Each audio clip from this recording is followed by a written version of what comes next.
Wrong week to quit sniffing glue. We all live in a yellow submarine, yellow submarine, yellow submarine. Good morning, it's Tuesday, and I am making up for all the work I didn't get done yesterday because I decided to at least start mowing the grass, which killed me because it was hot out. So where I'm at with these windows is I've cut masks for the inside and for the outside, and these are for the inside. They're extra big so that it protects the glass while you're spraying. And this is for the outside, and what I've got intended is to make a border around the window, because the when you put the plain old glass up in the window, to me it looks kind of unfinished. So this will allow a fine trim around the window. And I'm working on the console this morning. I am trying to run some SM LEDs behind there and trying to keep the wiring all nice and neat. And CA with a kicker in. And when you light them up, now I have not put the transparencies in front there, but when you light them up using the handy dandy clamp, they look like this. At least the three on the side do. Nice and bright. They'll need to be for those backlit films, but the ones here, and then of course the wall will block the light there, and I may have to put some sort of light blocker on the bottom there to keep the light from shining out on the floor. But they do the trick. And a quick shot of the whole console lit up. Now I need to work on getting those backlit film frames painted and glued in there, but look, oh, just lost half of it. Sorry, there it is, it's back, but looking mighty neat from below. I think I may have this licked. Was worried about the glare coming out underneath these lights. Now, I haven't done this side, but I did this side, and all I did was, if I can lift this off, take a piece of black electrical tape and just tape it along the edge there and act it like a baffle. And I'll do the same on the other side, and I think that'll take care of it. It's flexible enough that I can stick it down there and not have to worry about it causing more of a obstacle than anything else. You know, I've often been called dumb as a box of rocks, and I've often wondered what exactly that is until I get my mail today. And friend of the show, Elliot Brown, sends me a box of rocks. Yes, as dumb as a box of rocks. He, out of the kindness of his twisted soul, he sent me some vacuform rocks and he mentioned using them for the base for the flying sub. And I don't know exactly how I'm going to use these, Elliot, or if I'm going to use them for that or something else. But boy, I think they're going to come in handy. There was one here, because I don't have, pardon me, I don't have all the room in the world. When I said I had room for this, I meant I have a case already that's about the size of the Seaview, or the Flying Sub. So I don't have a ton of new room, but I could certainly use something like this and set it on a base like that. I think that would be very nice. So thank you, Elliot, for your box of rocks, and glad you're enjoying the show. So let's get back to it. Okay, I haven't made much of a stink about the floor, the light panel on the floor, but now that the floor is in and it's curing, I wanted to light it up and show you how it looks. That's what you can do with light sheet. Now it's coming out white on the video, but it is a lot yellower in real life, which is fine. I've seen pictures of the yellow floor. But yeah, nice and even, and you don't get the look of saucy little bulbs. Okay, this is the last bit of work I'll do on this today. I've got to get the console in and drying, and all of these backlit films are in, and I've got the white canopy, or the clear canopy glue, holding everything together, so I'm letting that seize up overnight so that I can put it in place and manhandle it tomorrow. But it came out really well. Let me see if I can quick put a battery up to it. This table has gotten so messy that I can't even, here it is, spot the battery. Let's see, if I put this clip on here and I put this clip on here, yeah, you can see the There you go. Picture of the sea view on the middle screen, and it's being blown out by the. There you go. Kind of see what's going on there. Those are Paul's backlit films, but you can see a little bit of a light leak that I got to plug tomorrow. But letting all that glue dry, because it's that clear glue dries slower than other things, but I don't want to mess with it. So letting that finish up the evening, and I've got all of these what I'm calling light boxes epoxied in, and they're ready to install as soon as the walls go in tomorrow. Let's see, up here is the actual bottom, and I've got the windows in. Now I still have a masking over top of those so that it keeps them clean. And if you'll notice, I made the masks a little bit smaller than the windows so that I could include a silver trim around the windows.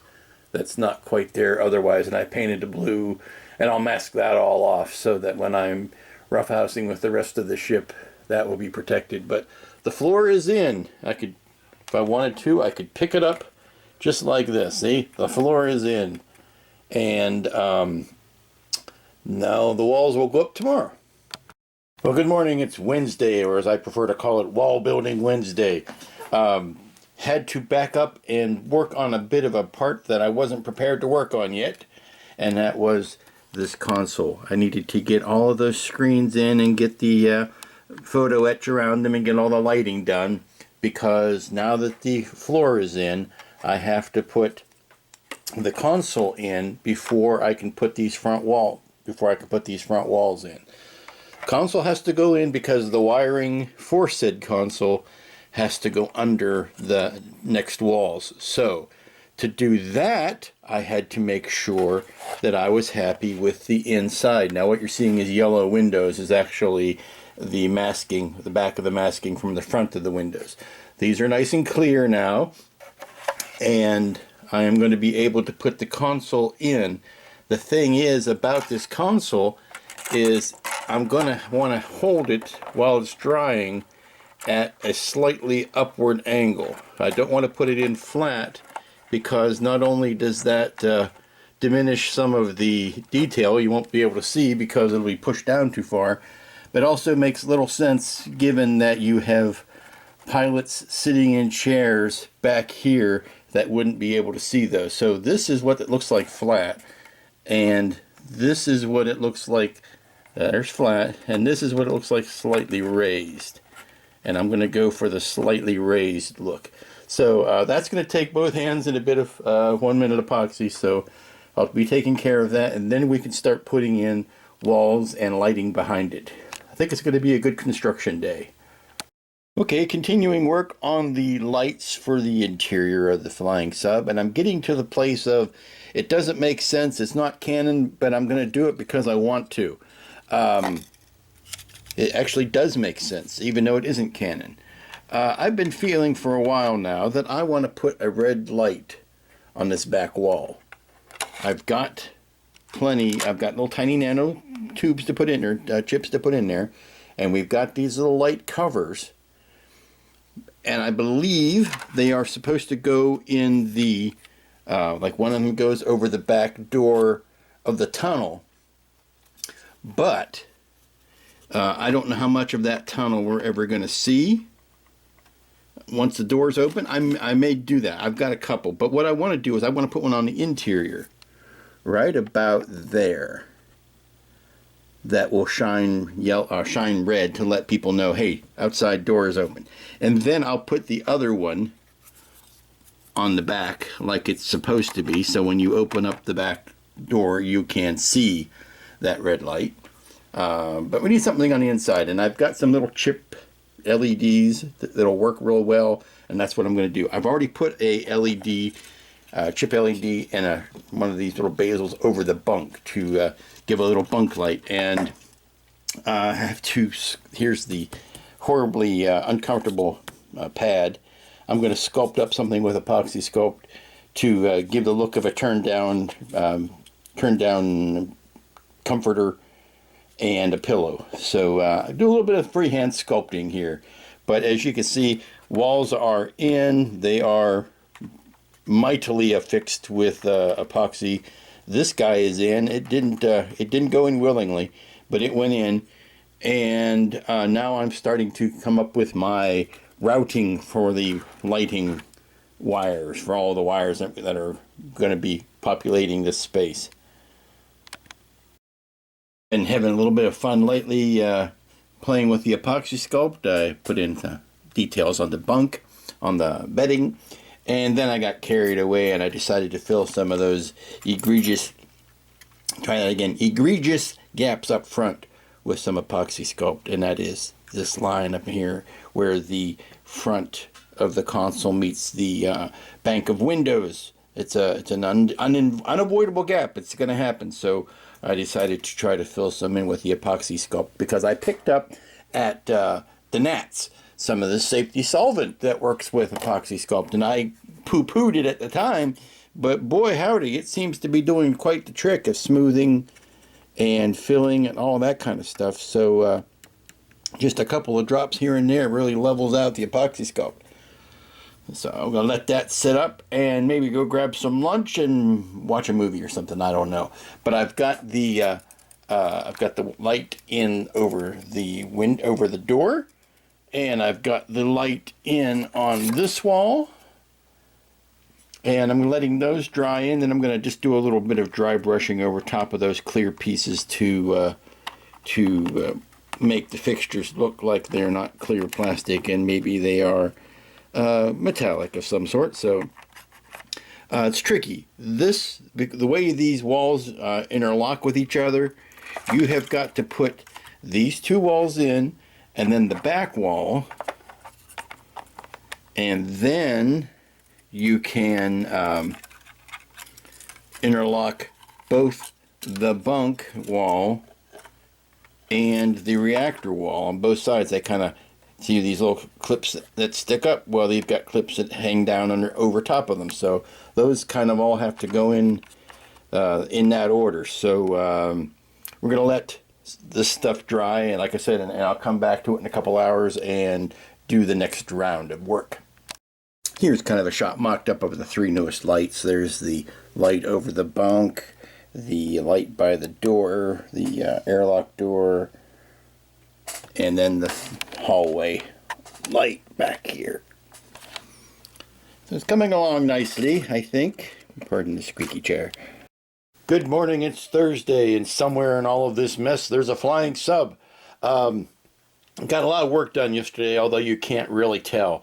Got a lot of the staging done, a lot of the modular stuff done. Now it's just a matter of slapping it all into place and figuring out where to chase wires and stuff like that.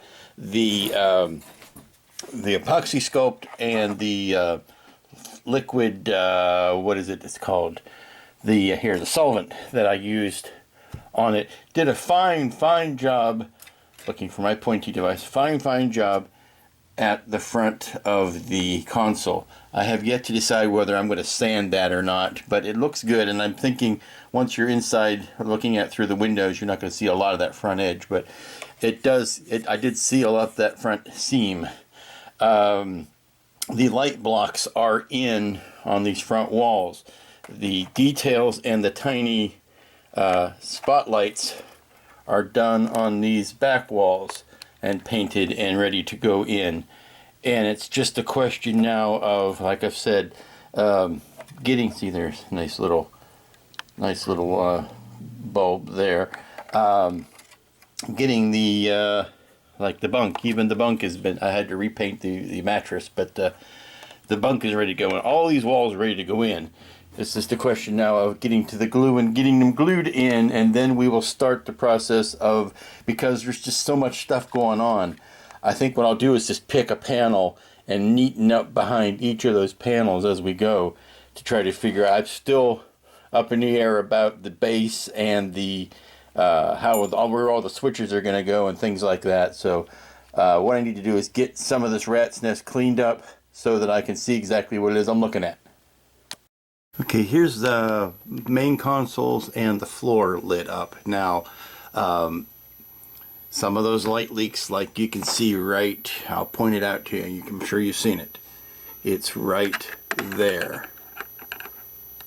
That's just a weakness in the plastic between the front part and the wall, and I didn't paint behind it with anything or put any tape behind it. I just filled that gap with clear epoxy, and it just amplified the thinness of the plastic. So that's a problem. But once I turn on that overpowering reactor, is it going to make it more noticeable or less noticeable? I have a feeling the reactor is really going to overpower a lot of the lighting in here, so it might actually mitigate some of the light leaks. Now those are reflections on the glossy floor, and I'm hoping to see a lot more of that.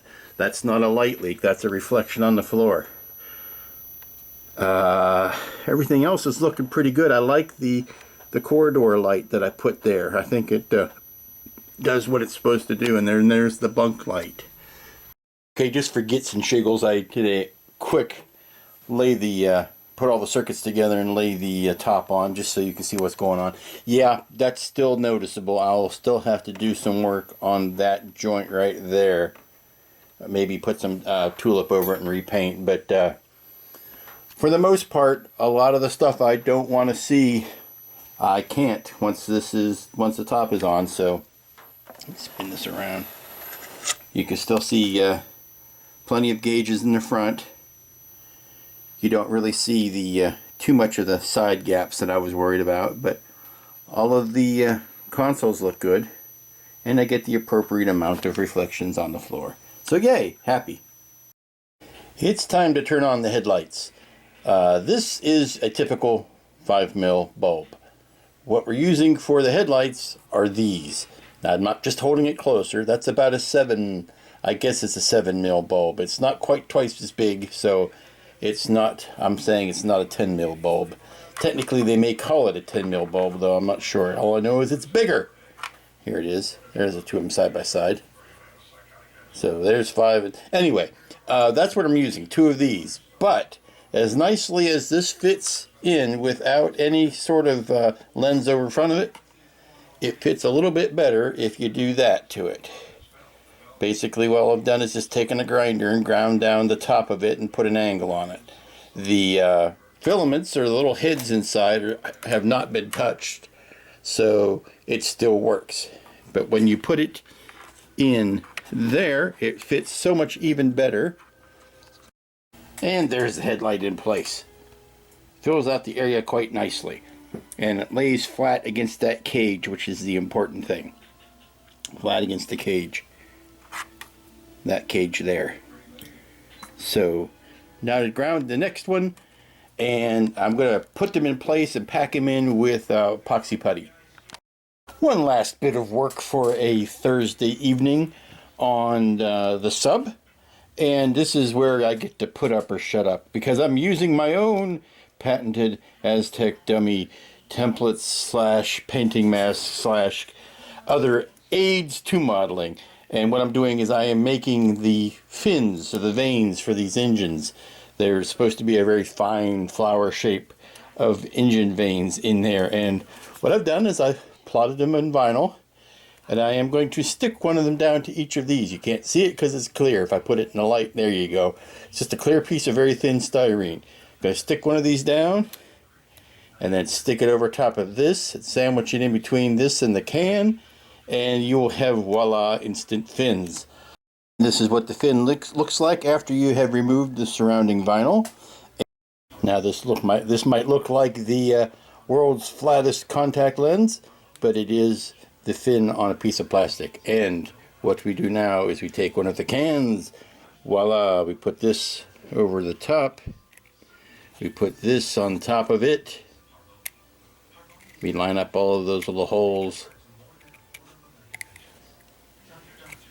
and put a light behind it, and shazam, you have light. You have engines with a fin. Okay, there's a truer picture with the can in place and the light in it, and the little vanes. They don't spin, but hey, there are vanes. And that's going to put an appropriate fin on today. Yes, today was not spent in vain. I'm going to put all of these jokes in here as well I can, because I have to be well spoken. Get it? Spokes on a fin on veins. Yes, it's been a long day and I'm getting kind of loopy. So, we're coming down to getting ready to button the interior up, and I think that's going to be, let's see, I got tomorrow, that's Friday, last day of the week. I think we're going to be ready to close this up by the end of tomorrow, and whether or not we close it up tomorrow or wait till the beginning of next week, that's going to be the decision. Well, hello and hi there. It is Friday morning. Yes, more this week just zipped by, didn't it? We are getting darn close to buttoning up this sub. I finished the last of the wiring, which is to join the engines to the reactor. And now I have 4 distinct circuits. I have reactor engines, number 1. I have the consoles, which is everything. I have the headlights, which are, I don't think you saw them lit up. I think you might have. And we have the floor. And those will be on 4 different switches. And I have to figure out for sure how I'm going to do this base and where I'm going to wire the switches in and all of that. And I think I'm going to take the weekend to do that. So what I want to do today is get this all ready to be closed up. Even if the closing doesn't happen today, I want it to be ready for that, which means getting all of the wiring secured and taped down, getting all of the I get these engines glued in, getting all of the interior to where I'm happy with it, so that I can close it up and make sure there's nothing sticking out or poking or otherwise obstructing. So let's get on with that. Okay, things are coming along nicely. You know, sometimes models speak to you and they tell you what's going to happen whether you want it to or not. And what this model is telling me right now is that it's telling me that the wiring wants to exit the ship right about here. There's just too much. The power requirements of this are too great to do everything internally with batteries and switches. That's just might have been nice, but I don't think it's practical. It's much more practical to put power and do that externally. So that means at some point all this wiring has to exit the ship, and it looks like it all wants to leave right about through there, which pitches the ship up at an angle, sort of like that on the stand, which is nice. That's a nice angle for it to be displayed at. It really shows off the front end, which is the beauty end. So I have to find some way of making a cradle for that to sit up on, because I can't just cantilever the whole thing out like this. It's very heavy and it would never last doing that. The plastic would be too weak. So it's going to have to sit on some sort of cradle at an angle, maybe like that. You can't really tell what I'm doing, but at an angle so that the wiring goes down through a base, and this sits up on a base that takes its weight, that could take the whole weight of it sitting on it. I may be using some of those rocks that Elliot sent to form up on the base. It needs to be sitting something like that on a base, not too high up off of the base, kind of down low. Because I have nice space squared off, but I don't have a lot of height on my space that I'm going to put this in. So it's going to be sitting something along that. So I just need to come up with a suitable sculpted base for it to sit in and some place to run the switches. But you can see now how everything is kind of starting to be in its final position, and I'm taking off the last bits of masking tape that were covering the consoles. It's just getting more cleaned up and solidified, and the wires are being taped down. Well, I think I'm going to end this week's report on the flying sub where I am right now, which is everything is in, everything is wired, everything's ready to be buttoned up. I'm going to pick at some stuff this weekend, just touching things here and there. to see if I'm really happy with them being done before I close it up. But I thought I would end with just a little bit of color, and that is this. Ta-da! Yes, I'm doing the top half. The top of the hull has been painted. I've been experimenting with a good finish on it, and this is just plain old Krylon prime and paint all in one. It's a sunshine yellow. I'm going to be playing with a chrome yellow on just some spots to blend into that to give it more dimension. But I thought you might like to see some finish color on the hull.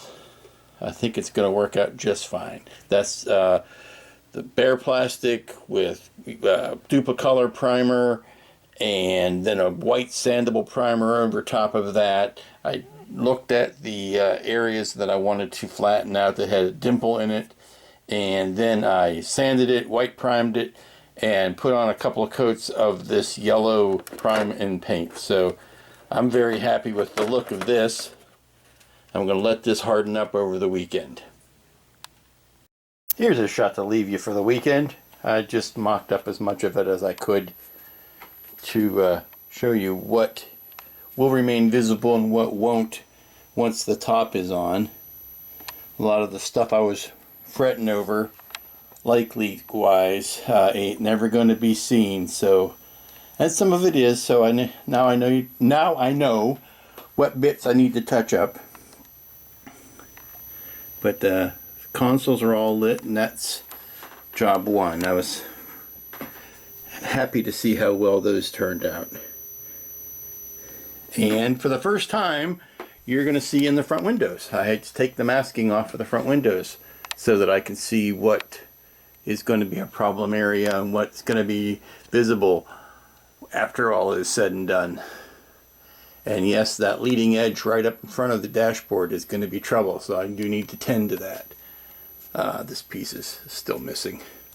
Obviously, all of this needs to be joined down. It's not been attached and won't be for quite a while, but there you can see the inner workings, as it were. And you can see, I'm not going to turn this around because everything's very precarious, but you can see the lights are working in the engines. Everybody seems to be tuned up and happy. But I need to put some future on those front windows because they have some scratches on them that I'm hoping to get rid of. But that was inevitable and unavoidable.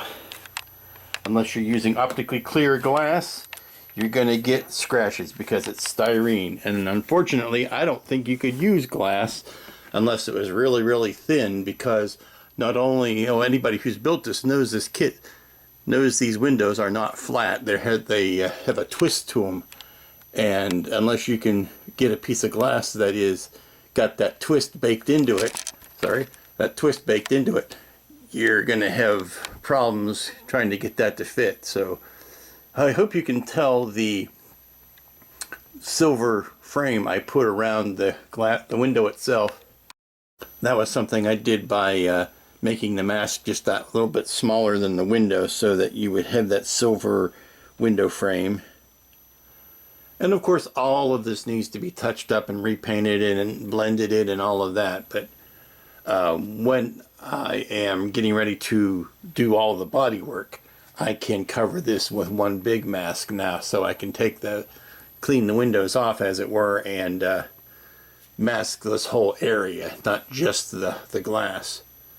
And I'll do that with just regular painter's tape. But this is where we're going to let it sit for the weekend. And that's where we're going to leave it this week. The nice thing about being retired and working on kits all day is it doesn't take as long to do them because I'm working on them much longer. So I'm burning through the pile here, kids.